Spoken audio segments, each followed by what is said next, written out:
Hello, and welcome to my channel, where I mostly share my love of fragrance and enjoying my collection. In this video, I'm going to be reviewing the new Kayali Vanilla Royale Sugared Patchouli 64. Thank you so much for stopping by, and let's get started.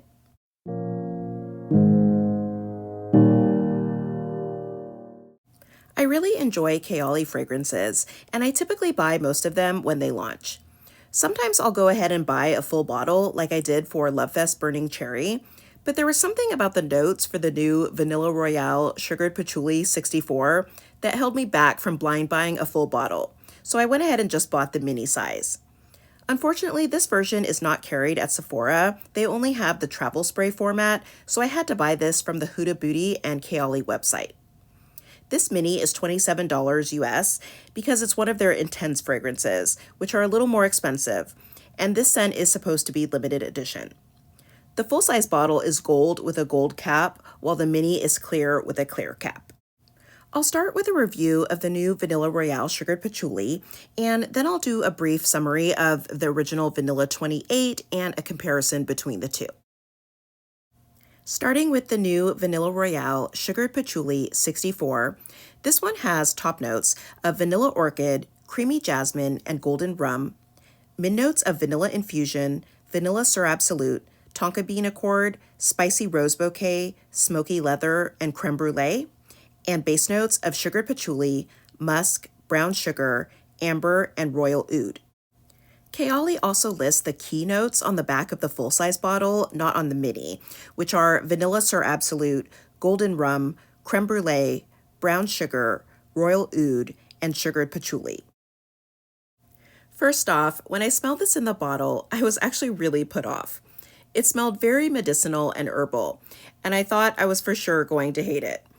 But I wanted to give it a chance and do a thorough review, so I went ahead and sprayed it on my skin. And upon first spray, I get kind of an earthy smokiness along with some florals.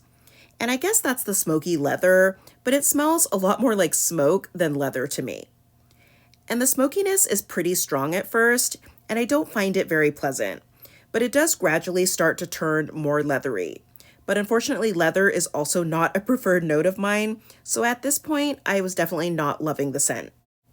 Then the rose starts to come in, along with a bit of vanilla sweetness, but I wouldn't say that it's very sweet. And I'm also getting a bit of a boozy note from the rum, which I do enjoy, but the rose is standing out the most to me. And I'm glad that rose is in here because I love the combo of rose and oud and think it's a beautiful pairing. As the scent dries down, it's definitely a lot sweeter, but I can't say I can pick out the creme brulee note specifically. But I do pick up on the brown sugar that's also in Vanilla 28. And the scent just feels kind of like a sugary vanilla with some rose and oud. But I'm also getting a spiciness from it, so I'm surprised that there's no saffron or clove or something like that, but maybe that's what they mean by spicy rose bouquet. And there is also a good amount of sweetness in the dry down, but it is tempered by the oud and the patchouli. So while it's sweet, I wouldn't call this a sweet perfume.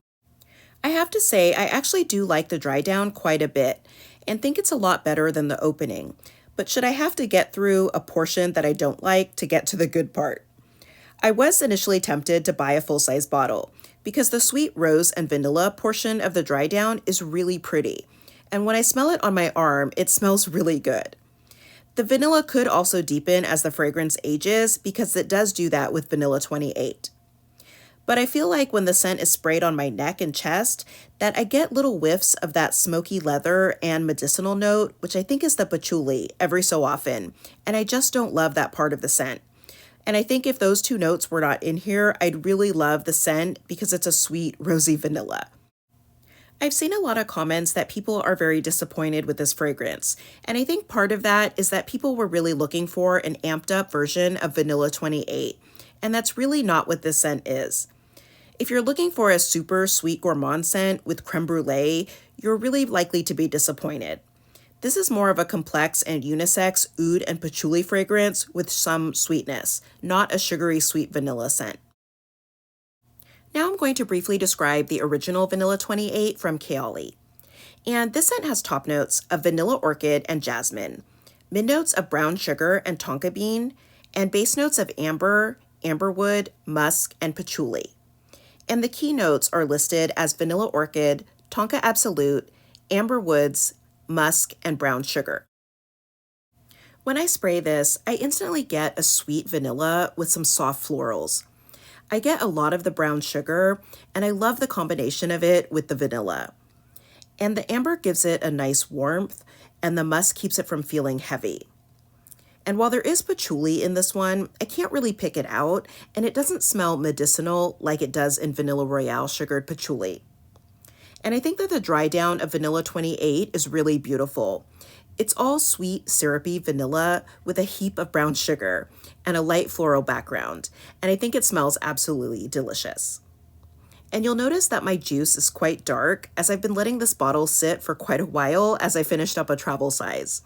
I think that the vanilla deepens and gets sweeter over time in addition to darkening the liquid. I also wanted to quickly show what the full-size bottle of Vanilla 28 looks like next to the mini size. The full-size bottle here is 3.4 ounces, and the mini is the same size as the mini for Vanilla Royale sugared patchouli. And the juice of my mini is even darker than the full size because this bottle is even older. When I compare the two scents, the only common notes I really get are the vanilla and brown sugar. Vanilla 28 is definitely sweeter overall, and it's such a pretty mix of vanilla, brown sugar, and soft florals. Vanilla Royale sugared patchouli is a much deeper rose scent that's heavy with oud and patchouli. And although the dry down is sweet, and I do love that portion of the scent, I find that overall I much prefer Vanilla 28. Vanilla Royale sugared patchouli does seem stronger than Vanilla 28, which makes sense since it's an intense fragrance. But I think that both of these have good projection and longevity. Overall, I've seen a lot of comments that people either love Vanilla Royale sugared patchouli or hate it, and I think I'm actually somewhere in between. I think that it's a nice fragrance, but I'm not sure if it's full bottle worthy for me. The longer I wear it, the more I love the dry down, but I don't like the opening. And I feel like if given the choice, I would gravitate towards Vanilla 28, as well as many other Kayali fragrances that I have in my collection. So I'm probably going to stick with Vanilla 28, and I can just occasionally layer something with my mini of Vanilla Royale sugared patchouli. So that's it for my review of Kayali's new Vanilla Royale sugared patchouli 64. Let me know if you've tried this and what you think of the scent, or if you think you're going to go ahead and give it a try. Thank you for watching. I hope that you'll subscribe, and I'll see you in my next video.